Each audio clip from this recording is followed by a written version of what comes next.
میرے رسول کریم صلی اللہ علیہ وسلم پر اللہ کریم نے قرآن مجید نازل فرمایا تو سورہ صاد کے اندر ارشاد فرمایا وَلَا تَتَّبِعِ الْهَوَىٰ، خواہشوں کے پیچھے نہ چلنا۔ ذرا قرآن مجید کی ترتیب دیکھیے، خواہشات کے پیچھے فرمایا فَيُضِلَّكَ عَنْ سَبِيلِ اللَّهِ، ورنہ یہ تمہیں اللہ کے رستے سے بہکا دیں گی۔ بہک جاؤ گے، خواہشوں کے پیچھے چلو گے، یہ تمہیں اللہ کے رستے سے تم بہک جاؤ گے۔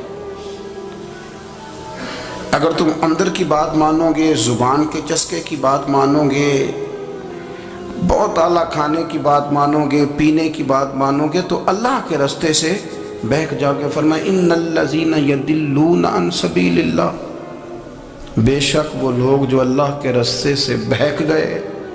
پہلے فرمایا بہکاتا کون ہے؟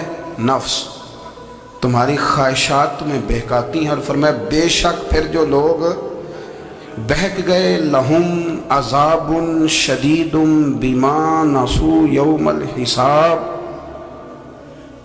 فرمایا پھر ان کے لیے شدید عذاب ہے اس لیے کہ انہوں نے آخرت کے دن کو بھلا دیا ہے۔ اب اس آیت کا مفہوم ذرا سمجھیے۔ فرمایا خواہشوں کے پیچھے نہ چلنا تمہیں اللہ کے رستے سے بہکا دیں گی، اور فرمایا بے شک ان کے لیے سخت عذاب ہے جو اللہ کے رستے سے بہک گئے۔ اور کیوں سخت عذاب ہے؟ اس لیے کہ انہوں نے آخرت کے دن کو بھلا دیا۔ تو آخرت کا دن بھلا دیا، پیچھے کا خواہشوں کے پیچھے نہ چلنا تمہیں اللہ کا رستہ بھلا دیں گی۔ مفہوم آیت یہ ہوا، قرآن نے ہمیں ارشاد یہ فرمایا کہ خواہشات نفس کے پیچھے چلو گے، آخرت کو بھول جاؤ، تمہارے ذہن میں یہ بات نہیں رہے گی کہ میں نے مرنا بھی ہے۔ پھر لوگ معاذ اللہ ثم معاذ اللہ یہ کہیں گے کہ بھائی یہاں جینے دو نا، پھر آگے جائیں گے تو دیکھی جائے گی۔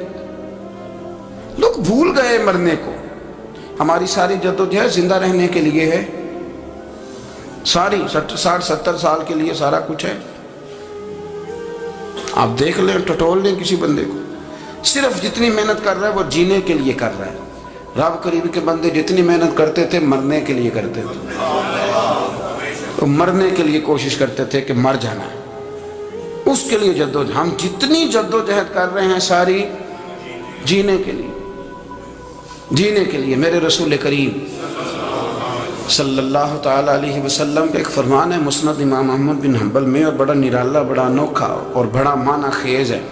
حضور سید عالم صلی اللہ تعالیٰ علیہ وسلم نے فرمایا بڑا بیوقوف ہے وہ شخص، ذرا ترتیب دیکھیے، حضور کی زبان سے نکلے ہوئے حکمت کے موتی، مسند امام احمد بن حنبل۔ فرمایا وہ بڑا بیوقوف بندہ ہے جو چلتا اپنی خواہشات نفس کے پیچھے اور امید یہ رکھتا ہے کہ رب مجھے آخرت میں انعام عطا کرے گا۔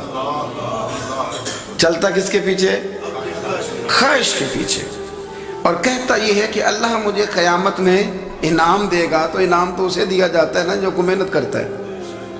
دیکھیں نا، جس کا منہ پنڈی کی طرف ہے تو پنڈی وہ پہنچے گا، کہ وہ جس کا منہ پنڈی کی طرف ہے وہ لاہور پہنچ جائے گا۔ منہ پنڈی کی طرف کرنا اور خواہش لاہور کی رکھنا، منہ کر لینا لاہور کی طرف اور خواہش پنڈی کے رکھنا، تو میاں یہ تو نہیں نہ ہوگا۔ اپنی خواہشات کو سمیٹو ورنہ یہ غلام بنا لے گی۔ میں آپ کو صحیح بتاتا ہوں، بچپن میں جوانی میں جن لوگوں نے خواہشوں کو نہیں نہ سمیٹا، میں کچھ ایسے لوگوں کو جانتا ہوں بڑھاپا آ گیا ہے، اب وہ چاہتے ہیں کہ ہم وہ غلطی چھوڑ دیں، پر وہ رچ بس گئی ہے۔ ان کے بچے انہیں کہتے ہیں ابا بس کر، لوگ شکایتیں کرتے ہیں، لیکن چونکہ جوانی میں کنٹرول نہیں کیا تو بڑھاپے میں کیسے ہوگا؟ ہماری خواہشات ہمارے لیے مصیبت بن گئی ہیں۔ ہم کچھ ایسی بری عادتیں تھیں جن کے پیچھے لگ گئے تو تباہ ہو گئے۔ واپس آئیں، میرے رسول کریم سید عالم صلی اللہ علیہ وسلم کے غلاموں نے نا اپنی زندگی کو محدود کر کے رکھا، محدود۔ حضرت سلمان فارسی رضی اللہ تعالیٰ عنہ حضرت عمر سے ملنے آئے، جناب عمر کہنے لگے یار بڑا کام کا بندہ ملنے آیا ہے، کوئی مطلب کی بات ملے گی۔ جی کہنے والے بھی بڑے ہوتے ہیں نا، تو ان کا ویسے بھی حق نہیں بنتا کہ وہ جا کے بتائیں۔ کچھ ہوتے ہیں جو دوست ہوتے ہیں، جو بڑے ہوتے ہیں، وہ کئی دفعہ کچھ باتیں بتاتے ہیں، اصلاح کرتے ہیں، اس میں مزہ آتا ہے۔ حضرت عمر فاروق نے حضرت سلمان فارسی رضی اللہ تعالیٰ عنہ سے کہا یار بڑے دنوں کے بعد آئے ہو تو یہ تو بتاؤ میرے اندر کوئی غلطی تو نہیں؟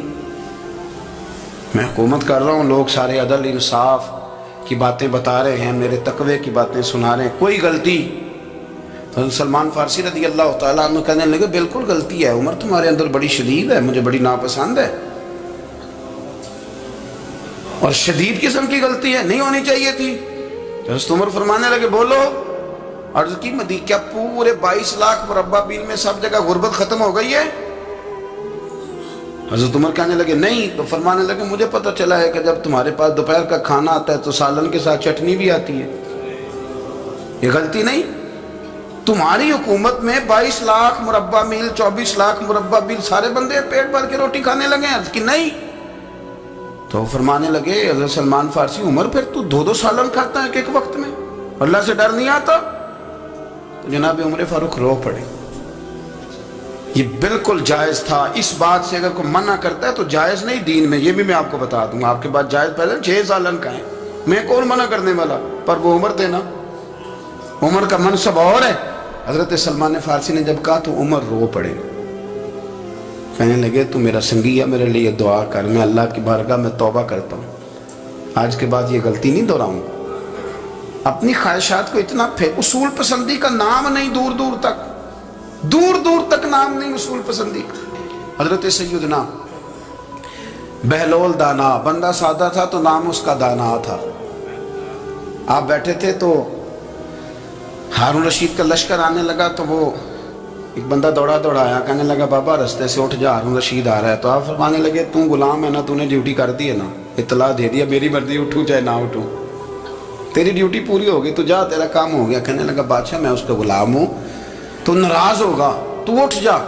تو بادشاہ کہنے لگا تو اس کا غلام ہے تو وہ میرے غلام کا غلام ہے، اور اگر تجھے زیادہ دقت ہو تو اسے جا کے بتا دینا، بے شک میں کوئی ڈرتا نہیں اس سے۔ ہارون رشید کو جا کے بتایا کہ وہ سادہ سا بابا ہے، تو وہ کہتا ہے کہ ہارون رشید میرے غلام کا غلام ہے، تو ہارون رشید بھی ناراض ہوا، کہنے لگا پتہ کر لیتے۔ جا کے پوچھا یہ تم نے کیا کہا، غلام کے غلام؟ تو آپ فرمانے لگے بادشاہ سچ بتا، تو اپنے نفس کا غلام نہیں تو نفسانی خواہشات کا بتا، تو غلام نہیں تو دوسرے بادشاہ کا جس طرح کا تخت اور تاج دیکھتا ہے اس طرح کا بنوا کے رکھ نہیں لیتا، تو غلام ہے کہ نہیں نفس کا؟ بادشاہ چپ کر گیا۔ فرمانے لگے تو نفس کا غلام ہے اور نفس میرا غلام ہے، اور میری مرضی پہ چلتا ہے، تو اب بول تو غلام کا غلام ہے کہ نہیں؟ تو ہارون رشید کہنے لگے حضرت بہلول دانا سے میں نے کئی دفعہ ارادہ کیا کہ آپ سے نہ ملوں، پر آ ہی جاتا ہوں، پر فتح ہر دفعہ آپ کی ہو جاتی ہے، کامیابیاں آپ کو ہی ملتی۔ دوست تھوڑا نہ کہیں رکیں، کوئی ایک آدھ خواہش، کوئی ایک آدھ پروگرام، ہماری خواہشات بڑی لمبی چوڑی، خواہشات کے ساتھ ہی ہم دوستی کرتے ہیں، خواہشات کے ساتھ ہی ہم رشتہ داری کرتے ہیں، خواہشات کے ساتھ ہی ہم شادی کرتے ہیں، سارا کچھ خواہشات کے ساتھ۔ سیاسی شادیاں، وہاں شادی کریں گے تو اتنا مال آئے گا، اتنا کچھ جائے گا، خواہشات کے ساتھ رشتہ داری، خواہشات۔ غریب رشتہ دار سے دوستی نہیں، خواہش نہیں پوری کر سکتا، امیر سے۔ ہر شے خواہشات کے لیبل کے اندر بندھی ہوئی۔